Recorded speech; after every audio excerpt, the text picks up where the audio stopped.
History tells us about past and all the changes that took place in society. So today we'll study about some changes occurred during medieval period through our chapter 1 of history, tracing changes through 1,000 years. Who is cartographer? A person who makes map is called cartographer. You can see two maps on screen. Left one was made by Arab geographer in 1154 CE, while right one was made by French cartographer in 1720s. In Al-Adrisi's map, everything appears upside down as Sri Lanka is on the top of peninsular region in north direction of map. Places are named in Arabic language, whereas French cartographer's map seems little similar to our India. In the past, the maps were used by European sailors and merchants on their voyages. Historical records exist in a variety of languages which have changed considerably over the years due to grammar, vocabulary, and even the meaning of words. New and old terminologies. In 13th century, Minaj Siraj, a Persian chronicler, means who writes accounts of important events. He used the term Hindustan for the area of Punjab, Haryana, and the lands between Ganga and Yamuna. He used this term for the area ruled by Delhi sultans, but the term never included South India. During 14th century, poet Amir Khusro used the word Hind for India. Then, in 16th century, Babur used the term Hindustan to describe the geography, the fauna means animals, and the culture of inhabitants of the subcontinent. Historians used one more term, that is foreigner, for us. A person who belongs to other countries is a foreigner. But during medieval time, if a person lived in other village, area or forest, would also considered as foreigner. How did historians learn about past? Historians used different types of sources to learn about the past. They still rely on coins, inscriptions, architecture, and textual records. Through this period, paper gradually became cheaper and more widely available. People used it to write holy texts, records of rulers, letters, etc. You all are aware about the term manuscript means handwritten records on the bark of trees. Archive means a place where documents and manuscripts are stored. Today, all national and state governments have archives, all their old official records and transactions.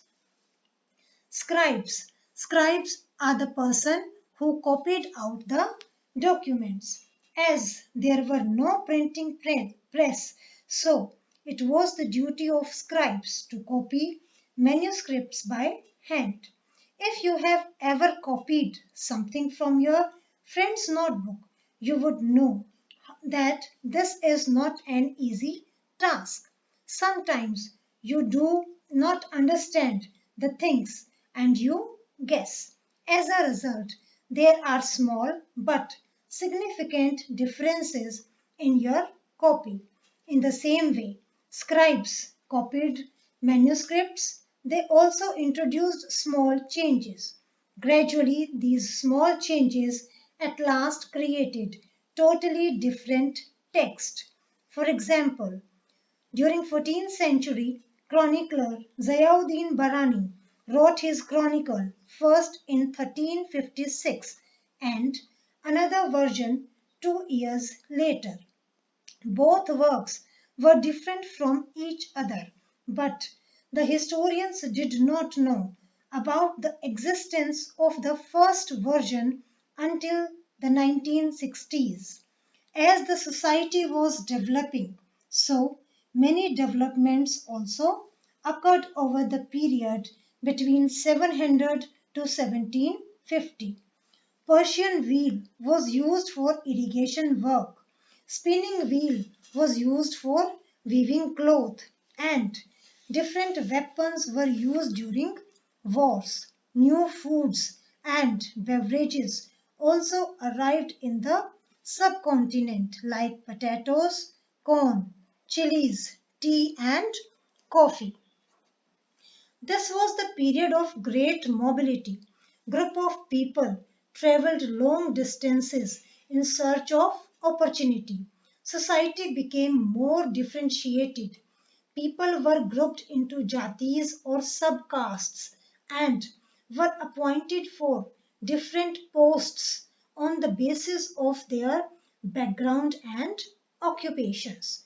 Jatis framed out their own rules and regulations to manage the conduct or behavior of their members. Elderly people of an area enforced these regulations and referred as Jati Panchayats. Between 8th to 14th centuries, the term Rajput was used for a group of warriors who claimed Kshatriya caste status. Rulers, chieftains, soldiers, and commanders all were considered as Kshatriyas. Further, in other chapters of book, you will read about different dynasties like Cholas, Tughlaqs, Mughals, who ruled over a large area and kept on extending their area to make them more powerful. All the empires were not equally stable or successful. They influenced other big or small states through their governance, management of economy, culture, and language. Hinduism also passed through many changes during this period, as during the Hindu rulers, Brahmins were enjoying high status.